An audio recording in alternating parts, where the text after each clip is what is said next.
Coming up, we celebrate graduation and seek healing from generational trauma. Olympic status for the Creators Game? I'm Mark Trahan. Join us for those interviews plus headlines from the ICT Newscast. Arizona State University welcomes 3,500 Indigenous students from Arizona and across the nation. It serves one of the largest populations of Indigenous students among U.S. colleges and universities. We created a sense of place for tribal nations to create futures of their own making through community outreach and research, taught by world-class Indigenous faculty where they see a reflection of themselves and their experiences. Find community at ASU.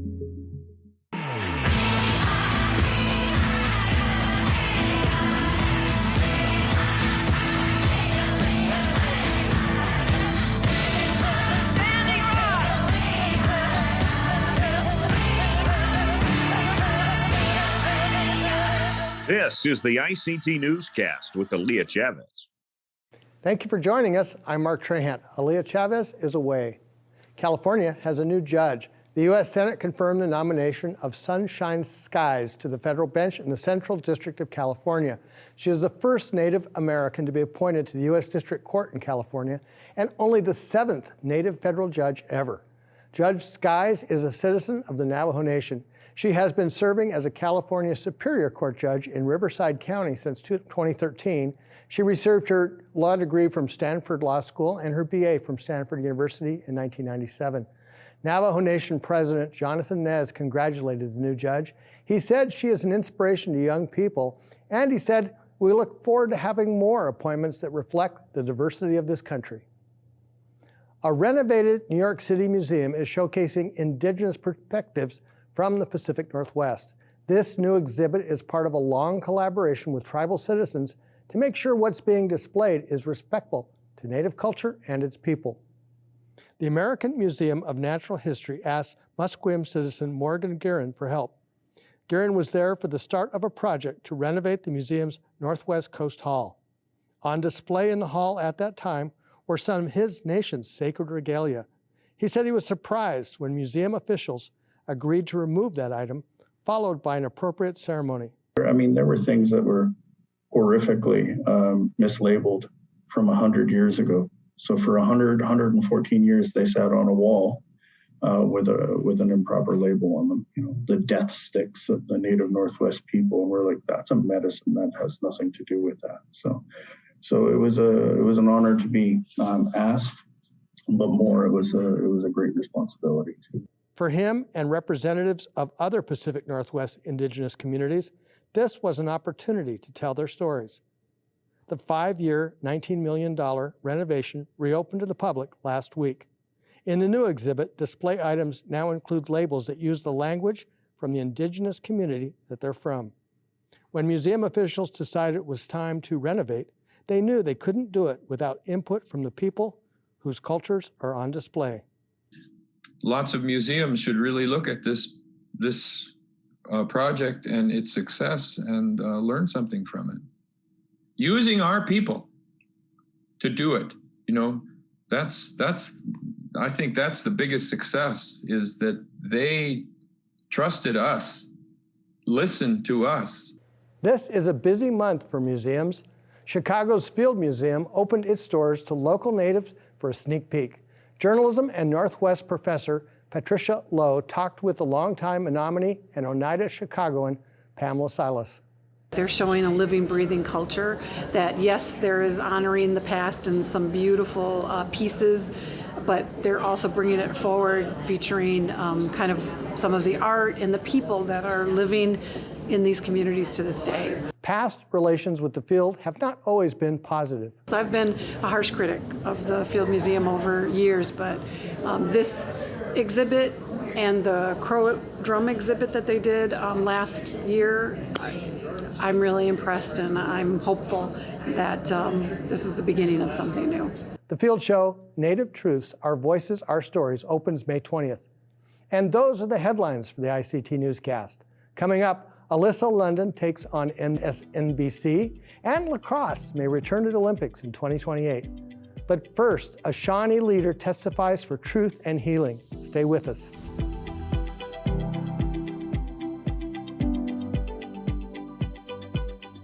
The House Subcommittee on Indigenous People held a hearing for a new piece of legislation last week. H.R. 5444 would establish a Truth and Healing Commission on federal Indian boarding school policies, if passed by Congress. Boarding school survivors and tribal leaders testified at the hearing, including Shawnee Chief Ben Barnes. A couple of years ago, the Shawnee tribe found ourselves, we were having discussions around the Shawnee Indian Manual Labor School near Kansas City, Kansas. The city of Shawnee Mission, folks may be acquainted with that name. Those towns are actually now Shawnee and Mission, Kansas. And our mission actually resides inside of a 1 square mile postage stamp of a municipality, Fairway, Kansas. And as we started, unpacking various historical issues, restorations, it's a national landmark. There's some interpretation problems there. And whenever Kamloops happened in Saskatchewan, we realized that we had some experience that perhaps maybe we could share our experiences, that the dissonance and the confrontations we were having with trying to tell our story, that this had a national, this maybe could help inform and share our experience with other tribal nations and communities. So for us, we felt like there has to be a truth and healing reconciliation like had been done in Canada before, because we just weren't finding the venue to be able to tell our children's story, and not just ours, obviously, all of the United States' boarding school stories. Chief Barnes was deeply moved by what he heard at the committee hearing. I don't want to say that our story is superficial, the Shawnee experience in boarding schools, but I didn't undergo what these witnesses did. The Shawnee story, I'm talking about it from almost I don't want to say an abstract, but the people that were there, those 4 witnesses that actually experienced the horrors, the terrible things that were perpetrated on them, and they were just children. Those I can't get rid of that. It's like an intrusive thought. This weekend I was eating breakfast when my grandson was there, and I kept looking at my grandson and thinking, he was their age, and so it's that was some of the reception. I think all of us felt the truth of those narratives. I know that our congressmen and women that were there, they felt that as well. This is bipartisan. This is not a Republican Democrat issue. This is a people issue. People that you cannot watch this and not be affected by it. The Shawnee hope that this bipartisan issue will bring the full truth to light. None of us are there to point fingers and say, this is your fault. This is your fault. This is not what it's about. It's about truth, healing, and reconciliation. We have to be able to tell these stories. No one wants us to tell these stories. We have been told, the Shawnee tribe has been told, don't talk about dead kids because it hurts our fundraising efforts in our local nonprofits. Don't talk about this because this boarding school was also good. There was also good things that happened there. And so there's this moral relativism, this contextualization of the suffering of children. Just no. People say that to us and they just got to stop. They've got to stop. We've got to be able to tell the full truth of our kids. This is a real and recent truth, even if that recentness goes back to the Civil War before. We've endured this intergenerational trauma on our nations, and it's time to have truth, reconciliation, and full healing. Chief Barnes talked about the intergenerational trauma that comes from centuries of boarding schools and poverty that many Native Americans have faced. Indigenous people are more likely to report alcohol and substance abuse disorders than any other race. This is from the Indian Health Service. Native American Connections wants to help. Counselor Sonia Brooks joins us from the Phoenix-based treatment center. Well, here at Native American Connections, we offer spiritually based services at 2 of our centers. First, Patina Mountain Preserve has our male-only center, and our Patina Wellness Center provides services to women, but we also provide services to couples who want to recover together, and also to women and couples who have dependent children. We also use Indigenous-based practices such as sweat lodge, talking circle, smudging in the mornings, red road to wellbriety. Those are our main core values and our core curriculum and our programs. Recovery isn't just an individual issue, it affects the entire family.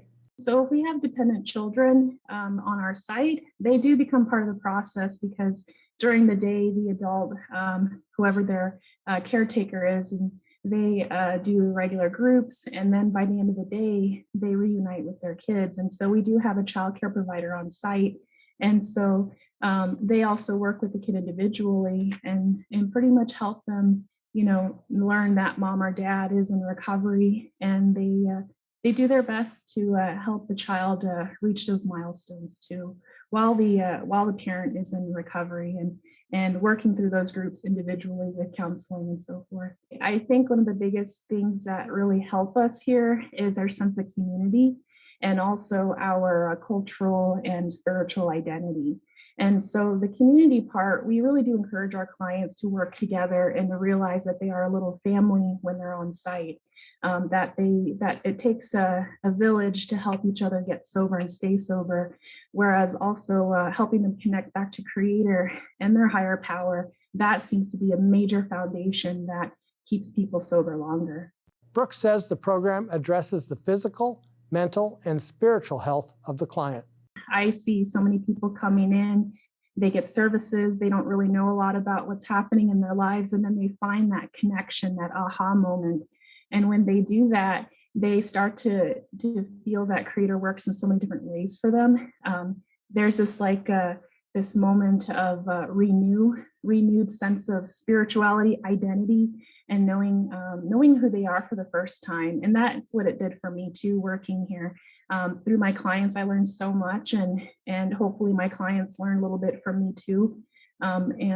Overall, the entire experience is spiritual. It's beautiful, and I can't say enough about this program. It really is life-changing for everyone involved. Haskell Indian Nations University graduation featured the first Indigenous woman to direct the Interior Department. The ceremony honored the students' commitment and work during the pandemic. Jared Nally has this story. For the first time in over 2 years, the Haskell Indian Nations University campus gathered in person to celebrate the academic milestones of its graduates, a momentous occasion marked by the emotional words of keynote speaker, Interior Secretary Deb Haaland. It's just a big moment just because, COVID really put a lot of things back for Haskell in general. Nearly 150 graduates were recognized at Friday's commencement. It's very exciting because I'm a non-traditional student and I've been raising my kid while going to school, and especially during this pandemic, it was really difficult to do online work. We look around the room today, and they were here with their families. Some were here with their children, right? Their children got to see their parents graduating from college, and that in and of itself is tremendous. Brian Newland, Assistant Secretary for Indian Affairs and a citizen of the Bay Mills Indian community, and Bureau of Indian Affairs Education Director Tony Dearman, Cherokee Nation, were also in attendance. It's an exciting, thing to think about where all these students will go and where they'll be in another 4 years maybe. I'm really happy that we're able to have such a great graduation, especially with Deb Haaland. Haaland left graduates with this thought. You have the potential to change the world and to chase your dreams, and you can do that at the same time. And you do that with thousands of ancestors and supporters behind you. In Lawrence, Kansas, Jared Nally for ICT News. The Haudenosaunee created lacrosse. They call it the Creator's Game. It's become one of the fastest growing sports in the world, and ironically, the Haudenosaunee have been banned from competing internationally. Rex Lyons and his family are on a quest to play the game in the 2028 Olympics, just like any other country. Their journey is also the subject of a documentary in progress. Let's take a look.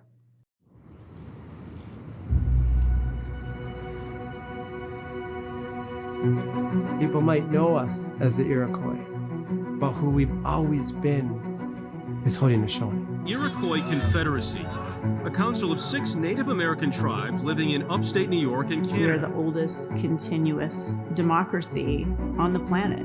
That's the gift that we gave to the world, that and lacrosse.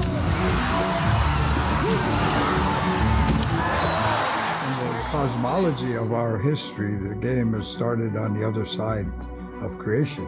It's an indigenous game. It's very important to our culture.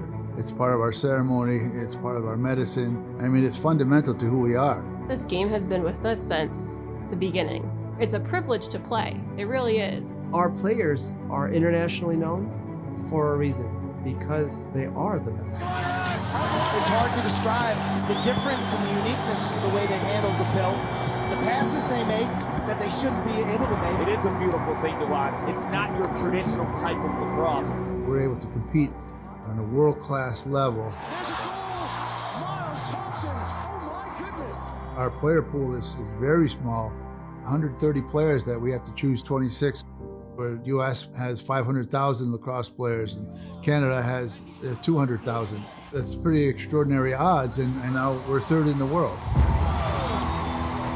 Lacrosse lands on the slate for the World Games in 2022, and you would think as ranked number 3 that you'd be on the invitation list. What happened? Lacrosse in the World Games announced the 8 men's and 8 women's teams that would be participating. The Iroquois Nationals were not included. I kind of remember thinking back to that now. I legitimately laughed. Shock, honestly. I was like, this can't be right. This is, someone made a mistake or something. And I sort of just thought it was a joke. And I realized it wasn't a joke, it was serious. World Games, if you aren't aware, sort of a training ground for the Olympics. The Haudenosaunee team was excluded from the event as they don't represent a country. You put legal precedent and you cite the doctrine of discovery as to why you can call claim to the land, saying that I have no soul, that I am equal to a dog and a horse. And then you tell me I cannot compete as an equal in my sport that my people gave to you. It's a tragedy.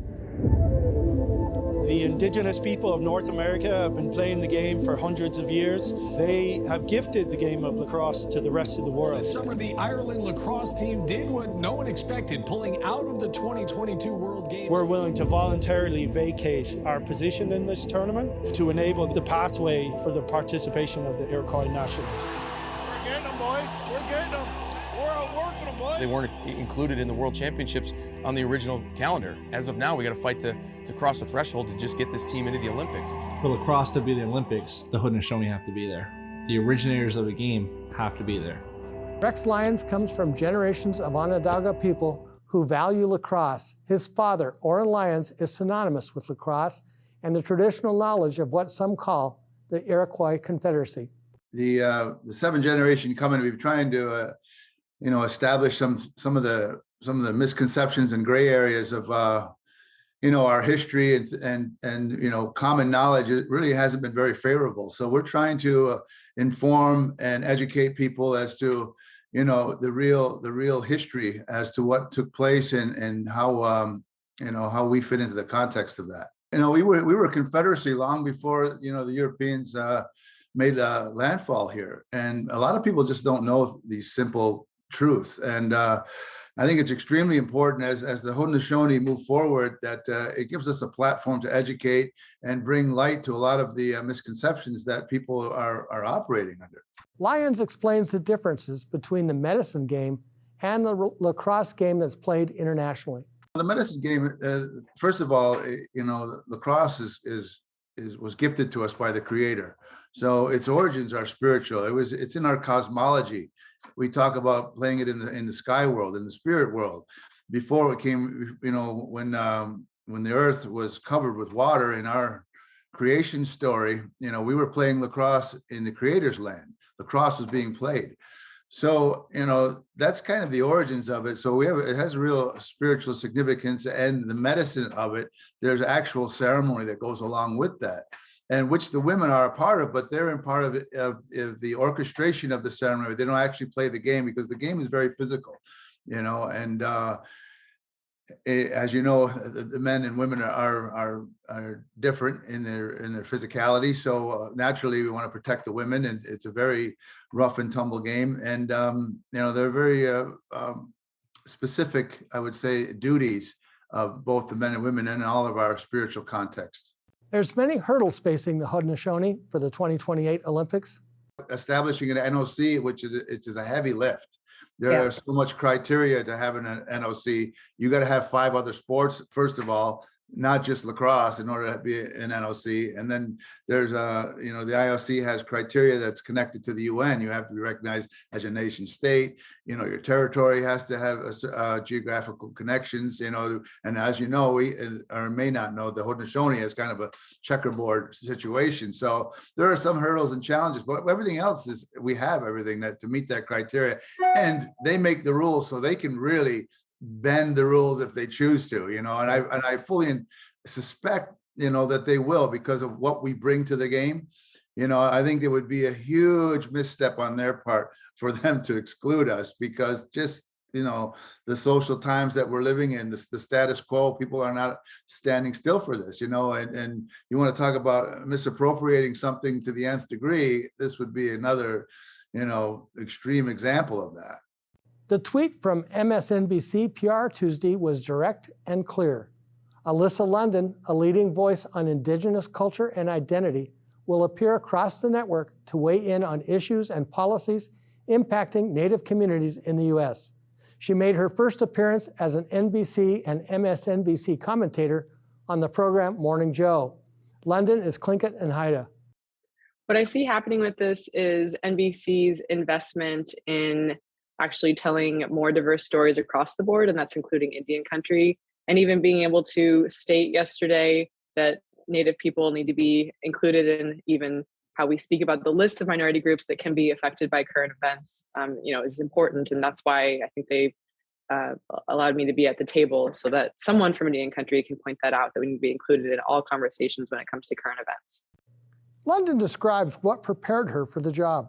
I think you would say this too. We prepare over a lifetime. I went to Stanford University for undergraduate, for my undergraduate degree, and I even kind of equate some of the Socratic seminars that we did, where you would do the reading and then sit down with 16 of your classmates and discuss the topic and weigh in on different perspectives. I think that's even similar to a Morning Joe format. And then honestly, I'm going through pageants for 10 years and learning how to answer questions on the fly where you don't know what's going to be asked of you. And it often relates to current events. I think that was helpful. I think investing in acting and hosting classes in Los Angeles and New York throughout my 20s, being the guest host of Native America Calling, hosting conferences around Indian country and for Microsoft, just lots of things prepare you for it. So a lifetime. I'm talking with my parents who are, intellectuals themselves and love having good dinner table conversations and reading a lot. So all those things I think help. London's work will impact young girls who will see her as a role model. That means everything. Things that I'm doing now are a result of looking at women, not Native women necessarily, because I hadn't seen a lot of Native women on, NBC News as we have stated previously. But I had looked at people like Erin Burnett, and I think any time in your life where you see someone doing something and there's a little peak of interest, you need to really need to listen to that, because that's a sign that's something that you might want to achieve in your path. So it means everything to me that I can be someone that little girls could look to and draw inspiration for their career and their education. It's graduation time in many communities across the country. Last year, Kiara Charlie's graduation meant leaving home to pursue an interest in astrophysics. Named a Flynn Scholar at Arizona State University, meant her family could afford tuition. ASU News has this report. I've always kind of been interested in space, and I know in Flagstaff, where my mom comes from, my aunt, uncle, and also my grandpa used to take me up to Lowell Observatory. Sometimes we do our ceremonies at night, and so when I'm outside, without the lights here, you can really see a lot of the stars and the constellations out. They're always discussing the constellations, their creation, and also their significance of how they can guide you.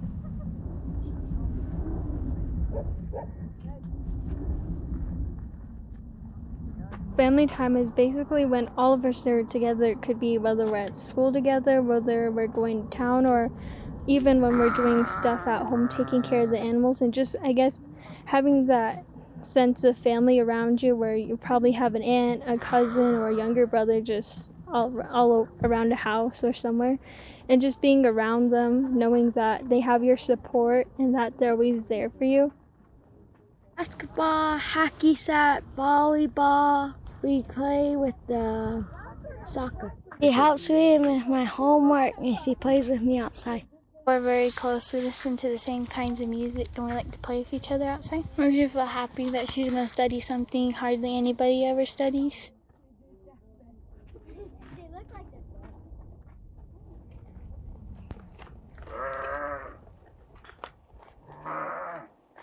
Yeah, very happy what she's doing, what she wants, her goals to reach. She wants to be on top of everything. Her interests are just so different that it makes it hard sometimes. And even as her parents, sometimes it's hard because she's like really into explaining something and I'm just like, I don't even know what you're talking about, and she gets frustrated. And so I'm hoping college is the place.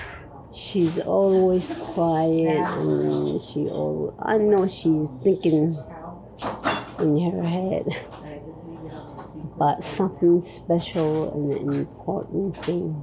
I always think she's a special granddaughter I ever had. And that's a slice of our Indigenous world. For more news, visit IndianCountryToday.com. From all of us in the newsroom, stay safe, my relatives. I'm Mark Trahant. Sometimes you got to take a stand just because you know you can. Oh, you got to run, you got to run.